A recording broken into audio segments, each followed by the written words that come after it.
दास्तां वो जो जालिमों का सवाल हो। या रब्बी, या रब्बी, या रब्बी, या रब्बी। वल्लाह उनसे ये दमश्क वापस छीन लेगा नूरुद्दीन। सवाल अब हमारी इज्जत का है। क्या मतलब है सलीबियों ने दमश्क ले लिया? दमश्क पर अब सलीबियों का कब्जा हो चुका है। कोई मस्जिद नहीं जाएगा। कुदुस का तख्त और मुझसे शादी मुमकिन नहीं।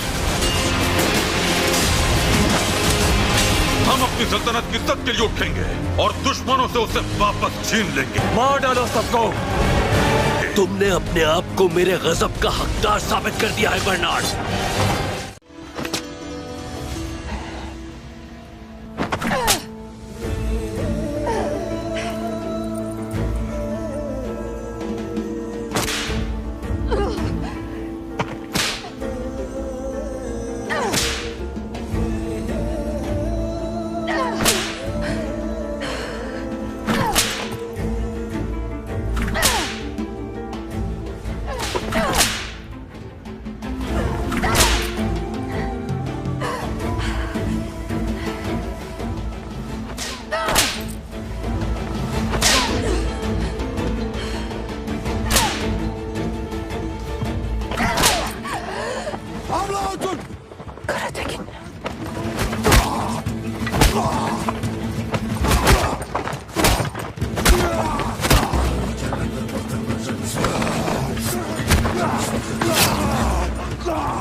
ये ठीक नहीं कर रहा है। सरदारों का सरदार हूं मैं।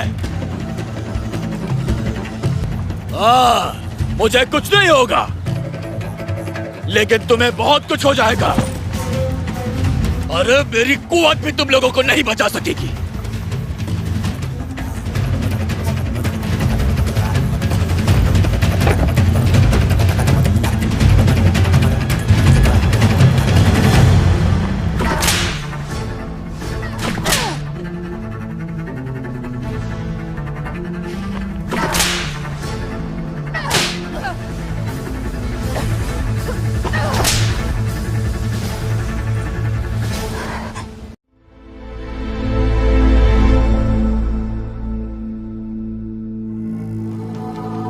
उमर मुल्ला को बाखबर कर दिया है अमीर मोहतरम। इंशाअल्लाह वो कैदियों को बचाने में कामयाब हो जाएंगे।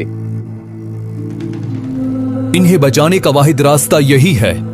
अगर कामयाब ना हो पाए तो शाम को आजाद करवाना बहुत मुश्किल हो जाएगा।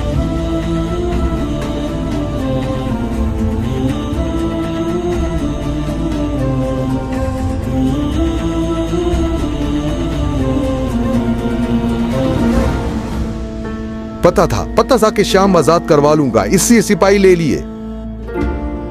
सल्तनत की फिक्र कैसे है? अपनी साख बचाना मकसूद है।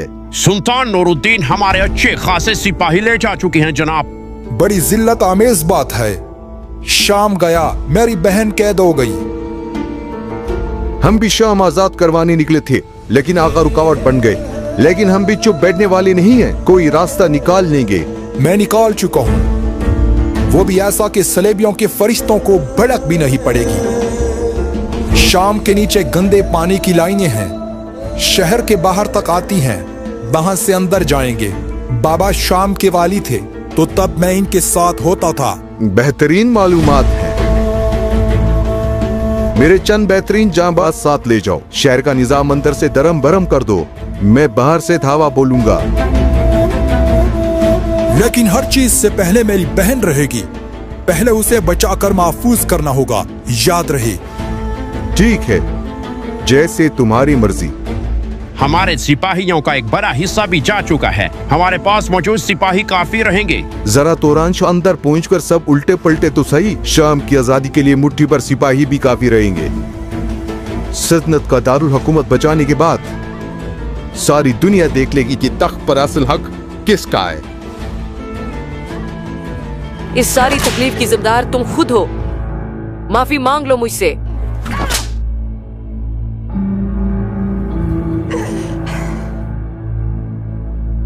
मर भी जाओगे तो घुटने नहीं टेकूंगी। अच्छा ठीक है, तो फिर मैं तुम्हारे मरने तक खाल खींचती रहूंगी। मुझसे बदतर हाल कर दिया है तुमने इस लड़की का। बस करो, बस करो, खुदा की लानत पड़े तुम पर।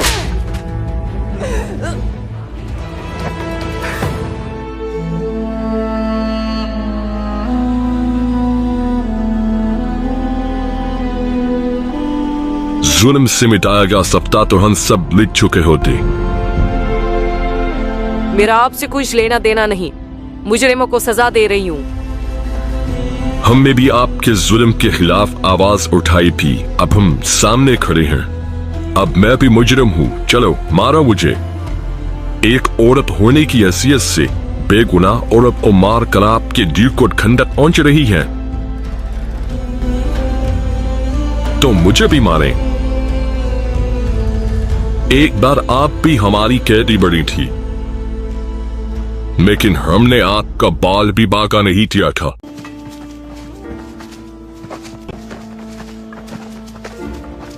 Urfalı. Müdürüz. Haydi.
Aşağı.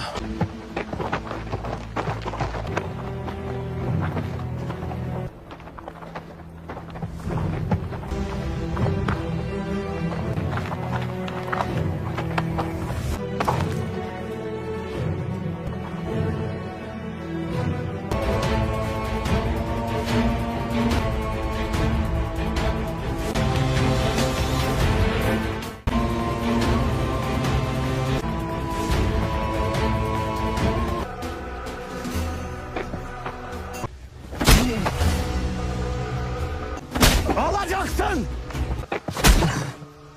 Destur!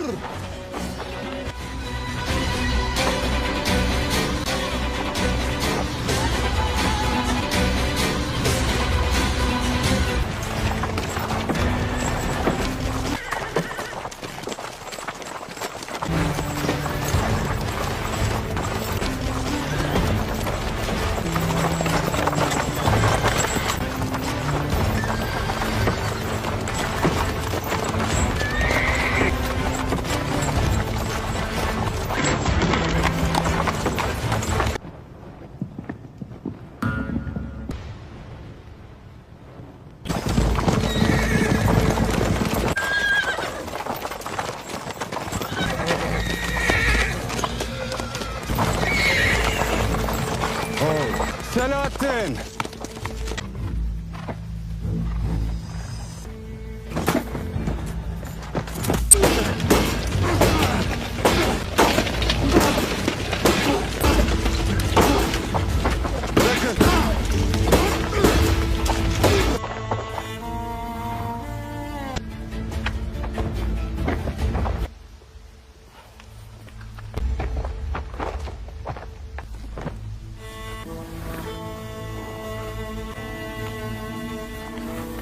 Efendim?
Selamun aleyküm.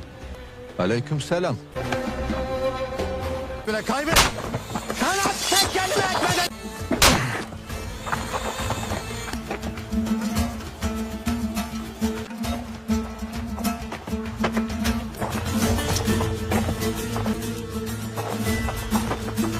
Hadi.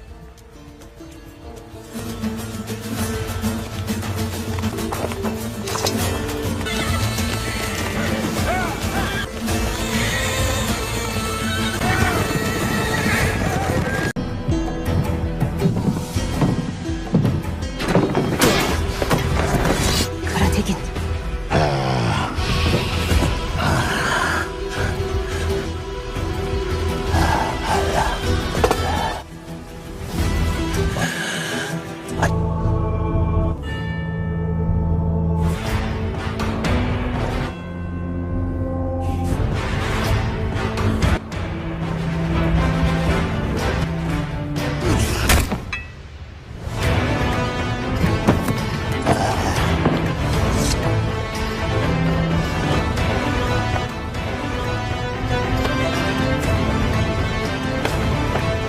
अस्सलाम वालेकुम दोस्तों, सलाहुद्दीन अय्यूबी की नई एपिसोड में खुशामदीद। इस एपिसोड के आगाज़ में आप देखेंगे कि मलिक महदूद सुल्तान के वज़ीरों को शहीद करने लगता है कि इतने में सुल्तान उधर आ जाते हैं और कहते हैं महदूद।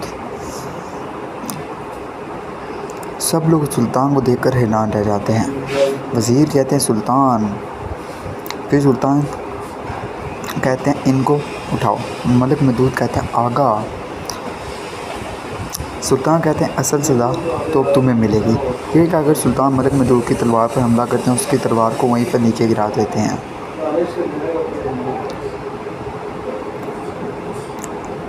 सब लोग एक दूसरे की तरफ देख रहे होते हैं। यहाँ पर अमीर अय्यूब कहते हैं तुम्हें फिर से गुरूर आ गया है। ये कहते हुए कि हमने जुल्म मिटा दिया है, तुम फितना बर्पा करने की कोशिश कर रहे हो तुरान शाह। सुरैया खातून कहती है हम सब ने इस कबीले के लिए जान दी, हमने खून पाया, लेकिन इस कबीले का मालिक सलाहुद्दीन है, सबको अपना वजीफ़ा जानना चाहिए। तुरान शाह कहता है क्या मैं आपसे अपना वजीफ़ा जानूंगा? सलाहुद्दीन से हिम्मत ले ली, लेकिन अपनी हद से तजावज़ ना करो। राबिया खातून कहती है आप बहुत आगे जा रहे हैं भाई। तुरानशाह कहता है देखो मेरी बुलबुल बहन मुझे ही बातें सुना रही है, क्या ये सबको हज़म नहीं हो रहा कि कबीले को सलाहुद्दीन ने नहीं मैंने बचाया है? हाँ जो मर्ज़ी कर लो, मेरा हुक्म अटल है, चाहे सलाहुद्दीन खुद आ जाए तो भी ये हुक्म नहीं बदलेगा। इतने में वहाँ पर सलाहुद्दीन अपने सिपाही मसद के साथ आ जाते हैं। फातिमा खातून कहती है तुरानशाह सलाहुद्दीन के सामने ऐसी बातें ना करना, कहीं भाइयों के दरमियान लड़ाई ना हो जाए। ये देखकर कार्तिक कहता है देखो ज़रा सलाहुद्दीन आओ और मेरी हालत देखो ज़रा, इन्होंने अजीम सुल्तान महदूद के आदमी की क्या हालत कर दी। इन्हें बताओ ऐसा करने के बाद इनका अंजाम क्या हो सकता है। सलाहुद्दीन कहता है अब से कोई महदूद नहीं रहा। कार्तिक पूछता है कैसे नहीं रहा, वो कहाँ गया, क्या वो किसी मुहिम पर गया? देखो मैं तुम्हारी वजह से माले गनीमत से महरूम रह गया तुरानशाह। सलाहुद्दीन कहते हैं वो मुहिम पर नहीं गया बल्कि सुल्तान नूरुद्दीन वापस आ गए हैं। हर कोई जान ले कि सुल्तान नूरुद्दीन जिंदा हैं। ये सुनकर वहाँ पर मौजूद सब लोग खुश होते हैं और अल्लाह का शुक्र अदा करते हैं। ये देखकर कार्तिक की भी आंखें खुली की खुली रह जाती हैं। यहाँ पर सुल्तान के पास सब लोग मौजूद होते हैं। सुल्तान पूछते हैं ये क्या हो रहा है महदूद, क्या हमने ये ओहदा तुम्हें शाही ख़ानदान के वक़ार और रियासत की साख को पमाल करने के लिए सौंपा था? मलिक महदूद कहता है मैंने ऐसा कोई काम नहीं किया जिससे रियासत की साख मजरूह हो। फसाद बर्पा करने वाले यहाँ हैं। इन्होंने तख्त की लड़ाई शुरू की कोशिश की। मलका कहती है अगर तुम, वो बोलने लगती है तो सुल्तान गुस्से से कहते हैं तुम खामोश रहो। फिर वो खामोश हो जाती है। सुल्तान खड़े होते हैं और कहते हैं जब सलाहुद्दीन ने तुम्हें कहा कि मैं मरा नहीं तो तुम्हारी हिम्मत कैसे हुई ख़ुद को सुल्तान करार देने की? मलिक महदूद कहता है सलाहुद्दीन ने जो कहा वो सिर्फ खाली अल्फाज थे, लेकिन मेरे पास सबूत थे। अगर रियासत बिना सरबराह के रह जाती तो क्या दुश्मन को हमला करने का मौका ना मिलता? सुल्तान कहते तुम तख्त पर बैठ गए तो क्या हुआ, क्या फ़र्क था तख्त खाली छोड़ने से? अगर हम ना पहुँचते तो सलेबी शाम पर चढ़ाई करते। मलिक महदूद कहते ये सब इन्हीं की वजह से हुआ। जब मैं दुश्मन पर चढ़ाई करने वाला था तब इन्होंने फ़ौज को तकसीम किया। मैंने कहा इन्होंने मेरी नहीं सुनी। सुल्तान कहते हैं इन सब की वजह सिर्फ तुम हो महदूद। अगर तुमने इन्हें वो संदूक ना दिया होता तो ऐसा कुछ भी ना होता, लेकिन तुमने वहाँ भी मेरी बात नहीं सुनी। क्या तुम ऐसे रियासत का इंतज़ाम चलाने वाले थे? मलिक महदूद कहता है मैंने जो कुछ भी किया आपको बचाने के लिए किया। माफ़ कीजिएगा लेकिन एक अजीम सुल्तान का पकड़े जाना कोई कमज़ोरी नहीं, लेकिन मैंने जो कुछ किया क्या वो कमज़ोरी है? ये सुनकर सुल्तान कहते हैं अरे ओ गाफिल, क्या तुम जानते भी हो मैंने किन मुसीबतों का सामना किया है? क्या तुम जानते हो मैं कितना अहम वजीफ़ा निभाने गया था, लेकिन तुम यहाँ एक रियासत का इंतज़ाम संभाल नहीं सके और अब अपनी कोताही का दफा कर रहे हो? मलिक महदूद कहते हैं मैंने इस रियासत की साख को दागदार नहीं किया जिसे आपने लापरवाही के साथ छोड़ दिया था। आप सबसे पहले अपनी खातून को रियासत के आदाब सिखाएँ। ये सुनकर सुल्तान गुस्से से आगे बढ़ते हैं और मलिक महदूद को थप्पड़ रसीद करते हैं और कहते हैं हट जाओ मेरे सामने से, हट जाओ, दफ़ा हो जाओ यहाँ से। अब से तुम मेरी आंखों के सामने नहीं आओगे। अब के बाद मेरे हुक्म के बगैर तुम्हारे लिए सांस लेना भी मना है, निकल जाओ। ये सुनकर मलिक महदूद गुस्से में वहाँ से चला जाता है। उसके जाने के बाद सुल्तान कहते हैं और तुम लोग अपने वजीफ़े पर जाओ, हम गज़ा फ़तह करने जाएंगे, तैयारियां शुरू करो। जिस वहाँ पर मौजूद सब लोग जाने लगते हैं तो मलका को सुल्तान रोक लेते हैं और कहते हैं मलका तुम रुक जाओ, और मलका वहाँ पर रुक जाती है। यहाँ पर सुरैया खातून कहती है आपके आने की खुशी हुई, आपने वापसी एक खुशखबरी के साथ की, हमारे ऊपर से स्याह बादल छट गए। सलाहुद्दीन कहते हैं अब से हमारी खुशकिस्मती अफक तक फैल जाएगी इंशाअल्लाह, क्योंकि गज़ा की मुहिम शुरू हो जाएगी। फिर पता इन मुश्किलात का सिला होगी जो हम अब तक सह चुके हैं। फिर कहते हैं और इसे जाने दो। तुरानशाह कहते हैं कहाँ जाने दे रहे हो इसे, वो अपने किए की कीमत अदा किए बगैर कहीं नहीं जा सकता। सलाहुद्दीन कहते हैं यह मलिक महदूद का आमीदा, इसके लिए सुल्तान नूरुद्दीन ने ज़रूरी सज़ा मुकर्रर की है, जितनी बदनामी हुई है इसके लिए वो काफ़ी है। तुरानशाह कहते हैं मैंने कबीले को बचाया और मैंने इसे कैदी बना लिया, इसका फ़ैसला करना मेरा हक़ है, आपका नहीं। सलाहुद्दीन कहते हैं मैं इस कबीले के हर शख्स का फ़ैसला करता हूँ, हमें अब मुहिम के लिए जाना होगा, अपने दरमियान हंगामा आराई जारी रखने का कोई फ़ायदा नहीं, इसीलिए मैं कहता हूँ कि इसे छोड़ दिया जाएगा। तुरानशाह कहता है मुझे ना गज़ा और ना इस जंगी रियासत की कोई परवाह है, तुम जाओ और इनका चरवाहा बनना जारी रखो। यहाँ वाहिद हाकिम सिर्फ तुम नहीं हो। अगर तुमने मेरे हुक्म को तोड़कर इसे छोड़ने की कोशिश की तो तुम मुझे अपने खिलाफ पाओगे। सलाहुद्दीन कहता है तुम बहुत पहले से मेरे सामने खड़े हो, अब तुम खुद को रोंदने के अलावा मेरे लिए कोई रास्ता नहीं छोड़ रहे। फिर सलाहुद्दीन कहते हैं इन्हें फौरी तौर पर रिहा करो वरना अपना सर खो दोगे। सिपाही छोड़ देते हैं। करातीगन खुश होता है और जाते हुए कहता है तुम्हारा भाई बहुत बोलता है और तुम्हारी पीठ पीछे बहुत बातें करता है। वो आगे पीछे बातें करता है, कहता है ये कबीला मेरा है। कहता है वो सलाहुद्दीन कौन है? मैं तुमसे कह रहा हूँ इसकी नज़र तुम्हारे ओहदे पर है। राबिया खातून कहती है बस बहुत हो गया, जाते हुए भाइयों को एक दूसरे के खिलाफ लड़वाना चाहते हो। ये कहकर तुरान शाह वहाँ से चला जाता है। फिर सलाहुद्दीन पूछता है क्या तुम मेरी पीठ पीछे बातें करते हो? तुम कैसे भाई हो? अमीर अयूब कहते हैं अपना मुंह बंद करो तुरान शाह। तुरान शाह कहते हैं ये सब इसीलिए हुआ क्योंकि मैं हमेशा खामोश रहता हूँ। मलका कहती है तुरान शाह ये वक्त नहीं है। सलाहुद्दीन कहता है रुको माँ रुको, कहने दो इसे, जो कुछ कहना मेरे सामने कहो, चलो बोलो। तुरान शाह कहता है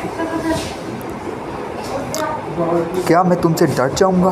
मैंने तुम्हें कहा अकेले फ़ैसला करने का दौर ख़त्म हो गया है। यहाँ जितनी इज़्ज़त आपकी है इतनी मेरी है, हम बराबर हैं। यहाँ पर कुछ दिखाया जाता है जहाँ पर अबराम अपने सिपाही के साथ आगे बढ़ रहा होता है। सिपाही पूछता है क्या हमारे यहूदी जंगजू आए हैं? वो कहता है वो करीब हैं, जैसे ही वो आएंगे हम शाम पर हमला करेंगे। अबराम कहते हैं हम ओहद के संदूक की ताकत से शाम पर कब्ज़ा कर लेंगे। शमून पूछता है सलेबियों के बारे में क्या ख्याल है? वो कामयाब नहीं हो सके। अबराम कहते हैं अब से हम अपनी ताकत से सब कुछ संभाल लेंगे। पहले हम शाम पर कब्ज़ा करेंगे, फिर मुसलमानों को तबाह करके यहूदियों की रियासत कायम करेंगे। यहाँ पर दीवार गरिया दिखाई जाती है जहाँ पर तमाम यहूदी इबादत कर रहे होते हैं। अबराम कहते हैं इंतज़ार करो, कुदस की नोहा कना दीवार इंतज़ार करो, शाह कुदस तक एक अजीम यहूदी रियासत आने वाली है। ये कहकर वो वहाँ से आगे बढ़ जाता है। यहाँ पर सलाहुद्दीन कहता है मैंने तुम्हें कई बार खबरदार किया इख्तलाफ पैदा मत करो, लेकिन अगर तुम ऐसा करते तो मैं पलक झपक कर तुम पे वार करूँगा। हम गज़ा जाने वाले हैं, मैं कबीले को तकसीम नहीं होने दूँगा। तुरान शाह कहता है क्या तुम्हें अपने कबीले की इतनी परवाह है? तो फिर आओ मिलकर अपनी रियासत कायम करें। क्या तुम जंगी रियासत की गुलामी से छुटकारा पाने के लिए तैयार हो? क्या तुम में इतनी हिम्मत है? सलाहुद्दीन कहते हैं इसका हिम्मत से क्या ताल्लुक़, ये गद्दारी है। तुरान शाह कहते हैं हम सलाहुद्दीन कहता है सुरिया ख़त्म कहती हमने इतना जुल्म इसलिए बर्दाश्त नहीं किया कि सब कुछ तुम्हारी फसाद की नज़र हो जाए। अगर तुम इख्तलाफ पैदा करोगे तो सबको अपने सामने पाओगे। तुरान शाह कहते हैं अगर तुम लोग मेरे सामने खड़े होगे तो क्या होगा? तुम लोग तो अपने वतन अस्कलान को नहीं बचा सके थे। कब तक तुम लोग इधर उधर भटकते रहोगे? हमारी ज़मीन पर आकर तुम लोगों में हिम्मत पैदा हुई। सलाहुद्दीन उसका तुरान शाह का गिरबान पकड़ते हैं और कहते हैं अपनी ज़ुबान पर लगाम रखो वरना मैं जानता हूँ इसे कैसे खींचना है। अमीर अयूब कहते हैं बस बहुत हुआ, अपने आप को शर्मिंदा मत करें। फातिमा खातून आती है और कहती है अगर तुम दोनों को ज़रा सी भी अपनी माँ की परवाह है तो रुक जाएं। सलाहुद्दीन अपना हाथ उठा लेता है और कहता है जब दुश्मन हमारी तरफ आ रहे हैं तुम लड़ाई पैदा कर रहे हो, या तो ये रवैया तर्क कर दो और या मैं ज़बरदस्ती करना जानता हूँ। मुझे अपने भाई का खून बहाने पर मजबूर मत करो। ये सुनकर तुरान शाह कहता है अब से इस कबीले में हम दोनों साथ नहीं रह सकते, या तुम मेरे फ़ैसलों पर अमल दरामद करना शुरू करोगे। सर में सौदा भी नहीं, दिल में तमन्ना भी नहीं, लेकिन इस तरह मोहब्बत का भरोसा भी नहीं।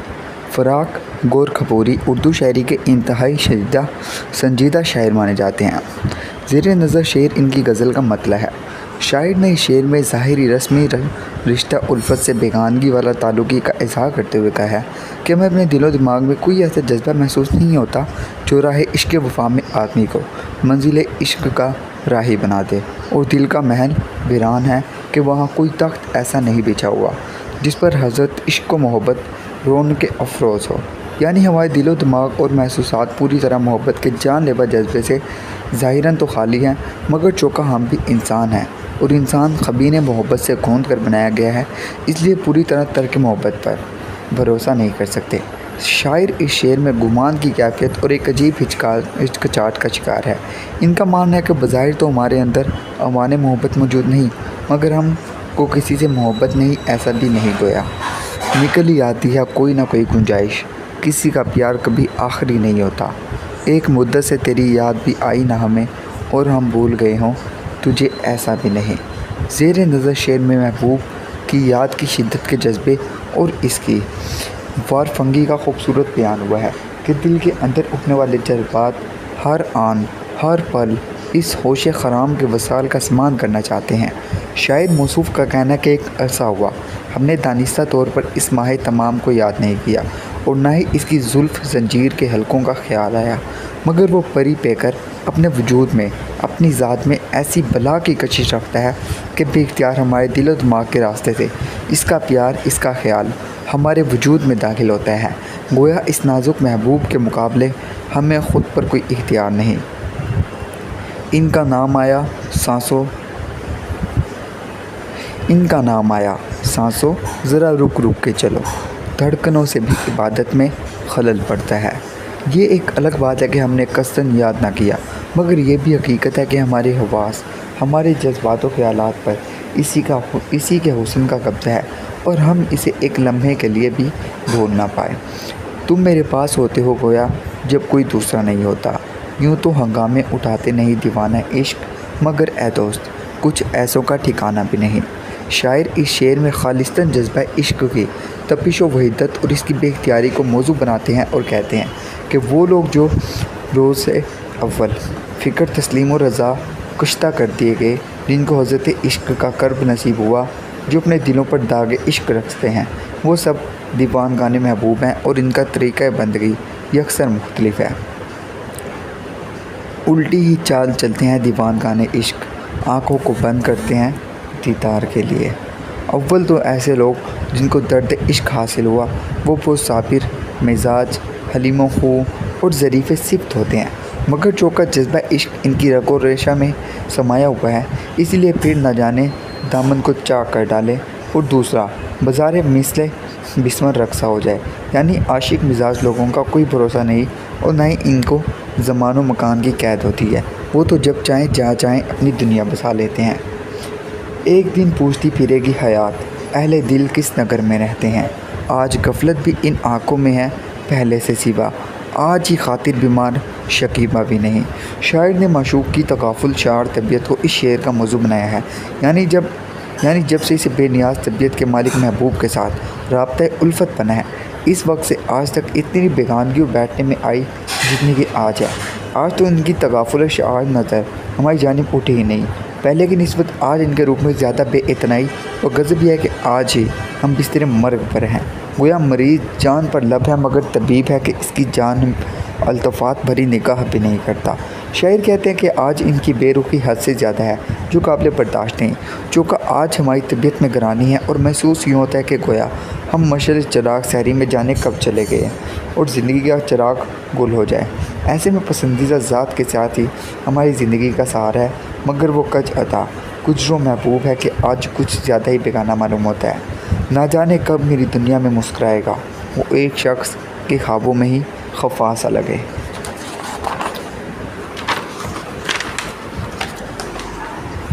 रंगो फसल ख़ज़ा में है कि जिसे बढ़कर शान रंगीनी हुस्न चमन आराम भी नहीं। कहते हैं लोग तुझको मसीहा, मगर यहाँ एक शख्स मर गया है तुझे देखने के बाद। यानी हमने राह इश्क वफ़ा में जो मसाइब बर्दाश्त किए हैं, जो मुश्किलात सही हैं, इनका बयान से बाहिर है। हमारी तबाही और बर्बादी भी इस शान की है कि इस बर्बादी पर आबादी को रश्क आता है। हम उजड़ गए और हम पर फसले ख़ज़ा का दौर है। यानी हम तबाह हाल हैं, मगर चौका बावफ़ा हैं, इसलिए यह तबाही आराइश पसंदी से कहीं ज़्यादा नेकतर और सुरखरू है। हमारी ज़ात की खेती पर जो मौसम ख़ज़ा आया है, इसने गंजाए दिल खुलने से पहले ही बर्बाद कर दी हैं, मगर इस बर्बादी पर लाख बार कुर्बान कि आशिक राह वफ़ा में तबाह होकर ही तो कामयाब व कामरान होता है। जिस दहेज से कोई मकतल में गया वो शान सलामत रहनी है। ये जान तो आनी जानी है, इस जान की कोई बात नहीं। बात यह है कि सुकून दिल वहशी का मकाम, कुंजे ज़दा भी नहीं, वसते सहरा भी नहीं। राह की गर्द से ही माइल परवास तो हो, मुझको आता नहीं नक्शे कफ़े पा हो जाना। शायर मौसूफ ने आशिक शदाई की आलमगीर व तनीयत को मौजू सखन बनाया है, यानी वो आशिक व सादिक जिसको सर में सौदाए इश्क है, जिसका हर लम्हा याद महबूब में गुजरता है, जो हर लख्ता ख्याल यार की चार ताने हैं। इसके तपिश ज़दा दिल जिगर को ना तो कैद खाने में करार आता है और ना ही आवारगी में। हम अना परस्त तही दस्त बहुत हैं मोहसिन, ये अलग बात है कि आदत है अमीरों जैसी। मालूम हुआ कि तपिश इश्क वफा जिनके कलेजे भूख प्यास क्या इनकी बुझाएगी ज़रा सा पानी। अगर दीवाने इश्क के जज्बात को काबू करने के लिए इसके पाँव में बेड़ी डालकर इसको जिंदान खाना में भी डाल दिया जाए तब भी इसके दिलो दिमाग से मुश्क इश्क नहीं जाती। अगर इसे सहराए नूरी पर मजबूर भी कर दिया जाए तब भी इसके पाँव थक को हार मानने को तैयार नहीं। अलगर्ज मकाम में इश्क से इंसान फनाइयत के मुकाम तक पहुँच जाता है, जहाँ सोजियाँ और आसाइशों मसाइब बेमायनी हो जाते हैं। इस मकाम को अहले ज़र्द ने मकाम रज़ा से तबीर किया है। तुम मेरे पास होते हो गोया जब कोई दूसरा नहीं होता, सल्तनत दिल में ही नहीं इसकी आसमां तक है सरज़मीं इसकी। हम उसे मुंह से बुरा तो नहीं कहते हैं फ़राक, दोस्त तेरा है मगर आदमी अच्छा भी नहीं। मक्ता में फ़राक गुर कपूरी ने कमाल हौसला दिखाते हुए वो बात कह डाली जिसका तज़किरा तमाम मज़कुरों का नाम में ये होता है। फ़राक ने अपने महबूब की कजो आई गज़ीर पाए और बेइतनाई को मौजू बनाते हुए बहुत सादा अल्फाज में हकीकत बयान की है कि हमारी जुरात इखलाकी तौर पर नहीं कि हम इसके बारे में ज़ुबान खोलें या इसकी ज़ात के मुतालिक कुछ कहें, मगर मजबूर हैं दिल के हाथों की हकीकत बयान किए देते हैं। यानी महबूब हद दर्जा का तकाफुल शायर, मौका परस्त, बेवफा और हर धर्म है। दोस्ती का रिश्ता अपनी जगह मगर आदमी कुछ ख़ास नहीं। दिल के हाथों मजबूर हूँ कि इस रिश्ते मोहब्बत अस्तवार किया मगर अब दिल्ली की शिकायत बेवफाई कर रहा है। ये दिल था तरसता था मरासिम के लिए, अब ये तर्क ताल्लुक़ के बहाने मांगते हैं। शायर का कहना है कि मोहब्बत हमें उस बेवफा से हो गई मगर खसलत का वो इंसान इंतहाई लापरवाह और बेनियाज है। जिगर मुराद आबादी दुनिया अदब में अपना मुकाम रखने के साथ साथ ज़ुबान और अदब पर भी गहरा असर रखते हैं। ज़ेरे नज़र शेर उनकी गज़ल का मतलब है। इस शेर में शायर ने बहुत से अंदाज में इंसानी फ़िक्र और माशरती मेल जोल के दरमियान फासले को अल्फाज की जंजीर में कैद कर लिया है। मौसूफ का कहना है कि इंसान मोहब्बत के बगैर कुछ नहीं। हम एक दूसरे से मिलते हैं, एक दूसरे के साथ रवाबित रखते हैं, मगर ये वसाल सिर्फ बदन की हद तक है। दर हकीकत असल वसाल रूह है जो कि बहुत कम नज़र आता है। हमारा रहन सहन तो लोगों के साथ है मगर दिल ऐसा नगर है कि इसमें कभी कोई खैमा सन नहीं हुआ है। जो आया इसमें सरी निगाह करके चला गया। गोया हमारे यहाँ रस्म रखाव रस्म न्याज ज़्यादा है और इखलास का मेल जोल बहुत कम है। इसी वास्ते दिल की बस्ती अक्सर वीरान रहती है। आदमी आदमी से मिलता है, दिल मगर कम किसी से मिलता है। जिन्हें देखना भी ना चाहे नज़र, इन्हीं से ताल्लुक़ बढ़ाना पड़ा। कई साबते कीमती इस कदर इन्हें आस्तीन में छुपाना पड़ा। ये दिल ऐसी हवेली है जिसे मालूम होता है किसे बाहर से लौटाना, किसे मेहमान रखना है। भूल जाता हूँ मैं सितम उसके, वो कुछ इस साथ किसे मिलता है। ज़ेरे नज़र शेर में शायर बहुत सादा अंदाज बयान अपनाते हुए कहता है कि हम इतने सादा दिल हैं कि अगर एक बार हमारा महबूब हमारी तरफ से प्यार बड़ी निगाह से देखता है तो हम इसके तमाम जुल्म सतम भूल जाते हैं। शायद इनका आखिरी हो ये सितम सोचकर हर सितम हम सह गए। गोया वफा